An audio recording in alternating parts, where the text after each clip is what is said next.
20वीं शताब्दी।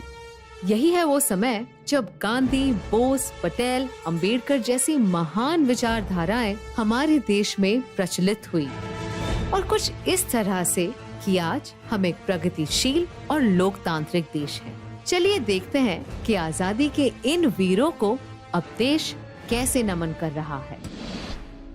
20वीं सदी में जब भारत की आजादी का संग्राम लड़ा गया, कईयों ने अपनी आवाज उठाई, पर उनकी आवाज को दबा दिया गया। विनायक दामोदर सावरकर, गणेश दामोदर सावरकर, भाई परमानंद, बटुकेश्वर दत्त, दीवान सिंह, कई ऐसे नाम जिन्हें कम ही लोग जानते हैं और कई ऐसे नाम जिन्हें कोई नहीं जानता। इन्हीं सेल्स में कभी वो फ्रीडम फाइटर्स रहा करते थे जो देश के लिए यहाँ की अमानवीय परिस्थितियों में जिए और मरे।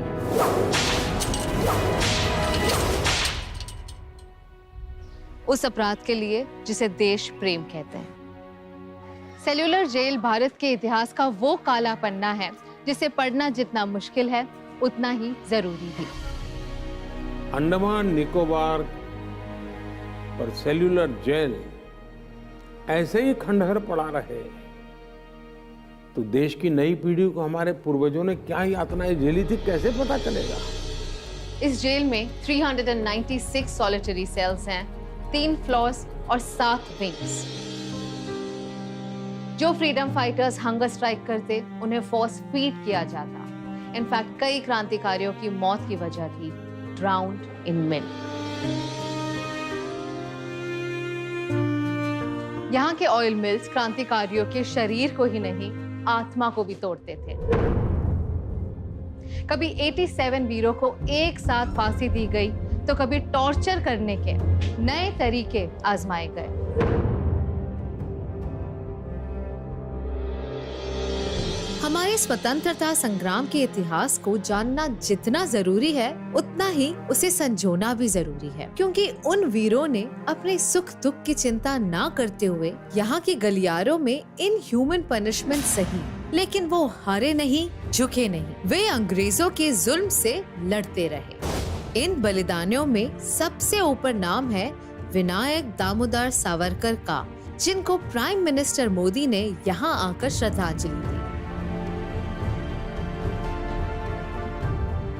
अब आज सेल्यूलर जेल का पुनर्निर्माण हुआ, टूरिस्ट जाते हैं तो वो प्रेरणा लेकर के आते हैं, अच्छा जिस आज़ादी का सांस मैं ले रहा हूँ, मेरे आज़ादी के सांस के लिए इन लोगों ने इतना कष्ट झेला था, उनको प्रेरणा मिलती है। पोर्ट ब्लेयर में सिर्फ सेल्यूलर जेल की ही नहीं, एक वक्त पर रॉस आइलैंड कहे जाने वाले आइलैंड की भी एक दिलचस्प कहानी है। भारत के इतिहास की बात की जाए तो नेताजी सुभाष चंद्र बोस का नाम हमेशा आता है। His contribution towards the freedom of India has been huge। पर बहुत ही कम लोग ये जानते हैं कि उन्होंने आजाद हिंद फौज की नींव रखी, जिसने अंडमान एंड निकोबार आइलैंड्स को आजाद करवाया इन द ईयर 1942, यानी भारत की आजादी से 5 साल पहले। जो काम पहले ही हो जाना चाहिए था पर नहीं हो पाया, उसे आजादी के 7 दशकों बाद 30 दिसंबर 2018 को प्राइम मिनिस्टर नरेंद्र मोदी ने किया।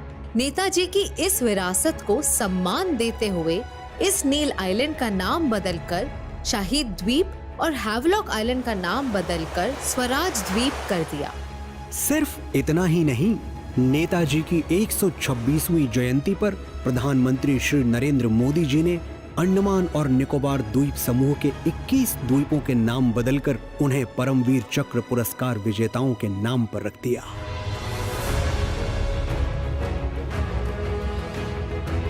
और इस तरह इन द्वीपों को गुलामी के प्रतीकों से आजादी मिल गई।